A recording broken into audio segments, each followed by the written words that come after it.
This is Sensor Studio with Sangsi's Cloud, bringing fast updates on the Middle East war. Is this Tehran? An Israeli Air Force Hermes 900 reconnaissance and attack drone used Mahalik air-to-ground missiles to attack a besieged militia checkpoint and vehicle belonging to the Iranian Revolutionary Guard in Tehran. An Iranian missile is heading toward Israel over Iraq. Israel's cluster munitions and several submunitions are visible inbound.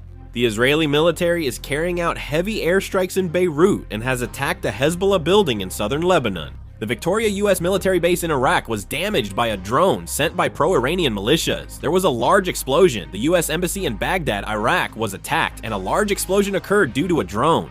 The British Type 45 destroyer Dragon departed Gibraltar for the Middle East today. The U.S. Navy Arleigh Burke-class destroyer departed from Norfolk, Virginia. The U.S. Navy Fast Combat Support Ship Arctic also departed from Norfolk. 2 Independence-class littoral combat ships departed from San Diego. The destination is unknown. The U.S. Navy Watson-class vehicle transport ship departed from Norfolk, Virginia. The destination is unknown. The U.S. Navy Blue Ridge-class amphibious command ship departed from Spain and is heading to the Middle East. The USS Gerald R. Ford announced it will leave the Red Sea and move to Crete following a laundry room fire and other reasons. As a result, the USS Abraham Lincoln has also retreated to Salalah Port in Oman, and now the Ford has retreated as well. Iran has announced that it will respond to the assassination of Larijani. Ali Larijani, who was assassinated yesterday, had recently demonstrated his influence by leading pro-government rallies. However, it was confirmed that on March 13th, a Mossad agent was right behind Ali Larijani in a photo. The agent, wearing a mask, was monitoring Ali Larijani. Iranian state TV and the Supreme National Security Council announced that Ali Larijani, his son Morteza, and a close associate were assassinated. President Trump said he doesn't need Congress's approval to withdraw from NATO. NBC News reported that more than 200 U.S. soldiers have been injured since the launch of Operation Epic Fury on Tuesday, citing a U.S. official familiar with the operation. The report said that more than 180 of them have returned, while 9 are still in serious condition.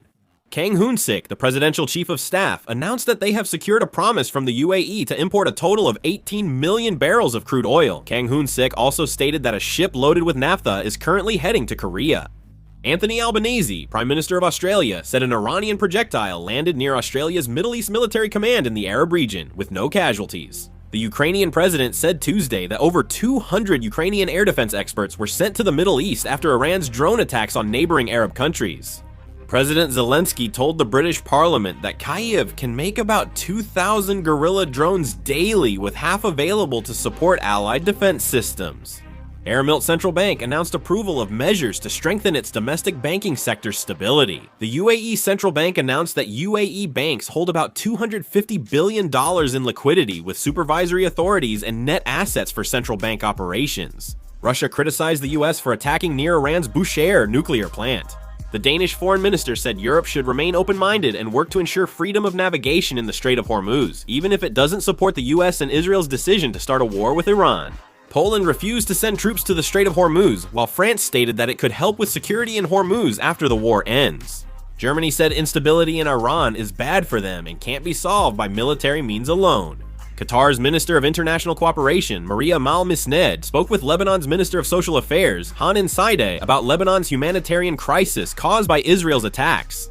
Pakistan's Information Minister, Ataullah Tajjar, told Al Jazeera that Pakistan plays a key role as a committed regional partner for Middle East diplomatic stability. Iraq's Minister of Oil announced that crude oil exports from Turkey's Ceyhan terminal will resume at 10 a.m. local time on Wednesday. What is the reason? He said other countries won't be drawn into the Iran war. The EU's top diplomat said the 27-member bloc rejected President Trump's request to send warships to the Strait of Hormuz. If there are more updates, I'll upload another video. Thanks for watching.